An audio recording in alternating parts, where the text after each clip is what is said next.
ನಮಸ್ಕಾರ. ನಾನು ನಿಮ್ಮ BN ರಾಜು.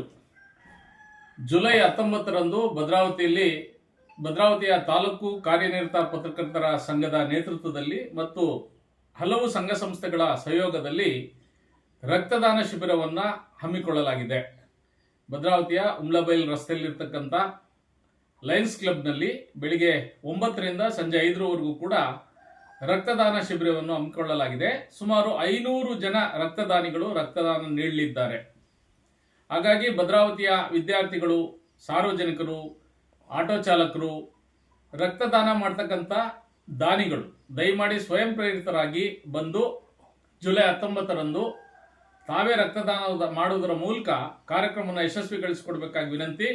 ಈ ರಕ್ತದಾನದ ಮುಖ್ಯ ಉದ್ದೇಶ ಮೆಗನ್ ಆಸ್ಪತ್ರೆಯಲ್ಲಿರ್ತಕ್ಕಂಥ ನಿಜವಾದ ಬಡವರಿಗೆ ಈ ರಕ್ತದ ದಾನವನ್ನ ಮಾಡಲಿದ್ದೇವೆ. ಹಾಗಾಗಿ ದಯಮಾಡಿ ಭದ್ರಾವತಿಯ ಎಲ್ಲ ನಾಗರಿಕರು, ಆಟೋ ಚಾಲಕರು, ಎಲ್ಲ ಸಂಘ ಸಂಸ್ಥೆ ಮುಖಂಡರು, ತಾಯಂದಿರು, ವಿದ್ಯಾರ್ಥಿನಿಯರು ಹಾಗೂ ಮಹಿಳಾ ಸಂಘಗಳು, ಎಲ್ಲ ಸಂಘ ಸಂಸ್ಥೆಗಳು ಕೂಡ ರಕ್ತದಾನ ಮಾಡೋದ್ರ ಮೂಲಕ ಈ ಕಾರ್ಯಕ್ರಮವನ್ನು ಯಶಸ್ವಿಗೊಳಿಸಿಕೊಡ್ಬೇಕಾಗಿ ಎಲ್ರಿಗೂ ವಿನಂತಿ. ನಾನು BN ರಾಜು, ಮಾನವ ಹಕ್ಕುಗಳ ಹೋರಾಟ ಸಮಿತಿ ಭದ್ರಾವತಿ.